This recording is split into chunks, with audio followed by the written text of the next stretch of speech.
बिस्मिल्लाहिर्रहमानिर्रहीम। अस्सलाम वालेकुम मेरी प्यारी यूट्यूब फैमिली, कैसे हैं आप सब लोग। उम्मीद करती हूँ कि आप सब खैरियत से होंगे। अल्लाह पाक आपके घरों को हमेशा खुशियों और बरकतों से आबाद रखे। अल्लाह ताला आपके रिस्क में खानों में बरकत अता फरमाए और हर दुख तकलीफ से महफूज रखे। दोस्तों, आज की ये वीडियो जहाँ हमारे खानों का जायका बढ़ाएगी, वहाँ हमारी रूह को भी एक नया सुकून देगी। एक बहुत ही समझदार और नेक बुजुर्ग जिनका नाम रहमान साहब था, वो अपने वक्त के बहुत बड़े ताजिर थे, लेकिन उन्होंने जिंदगी का एक उसूल बना रखा था कि चाहे कितना भी बड़ा नुकसान हो जाए या कितनी बड़ी खुशी मिले, उनके लबों पर हमेशा एक ही लफ्ज होता था, अल्हम्दुलिल्लाह। अल्लाह के हर फैसले में कोई ना कोई मसलहत है। एक बार रहमान साहब अपने एक बहुत जरूरी और कीमती कारोबारी सफर पर निकले। उनके पास एक हीरे जड़ा हुआ कीमती लॉकेट था, जिसे बेचकर वो अपने शहर के गरीबों के लिए लंगर का इंतजाम करना चाहते थे। सफर लंबा था, इसलिए उन्होंने रास्ते में एक दरख्त के नीचे पड़ाव डाला। उन्होंने अपने पास मौजूदा सादा सा खाना निकाला और खाने बैठे।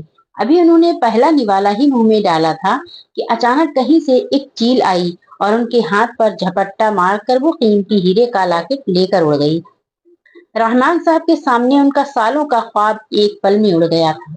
अगर कोई दूसरा इंसान होता तो शायद रो पड़ता, किस्मत को कोसता या चिल्लाने लगता, लेकिन उन बुजुर्ग ने आसमान की तरफ देखा, अपने हाथ का निवाला चबाया और धीमे लहजे में कहा, या अल्लाह, अल्हम्दुलिल्लाह, तेरी हर रजा में कोई राज छुपा है।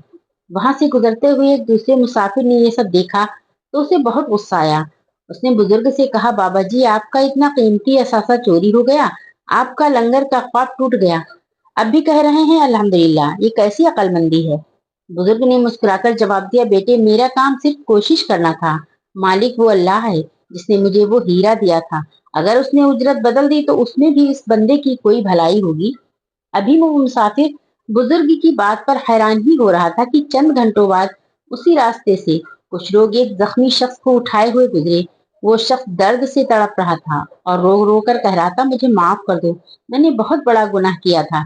रहमान साहब ने आगे बढ़कर पूछा, क्या माजरा है। तो साथ ले आए लोगों ने बताया, बाबा जी, ये शख्स इस जंगल का सबसे बड़ा डाकू है।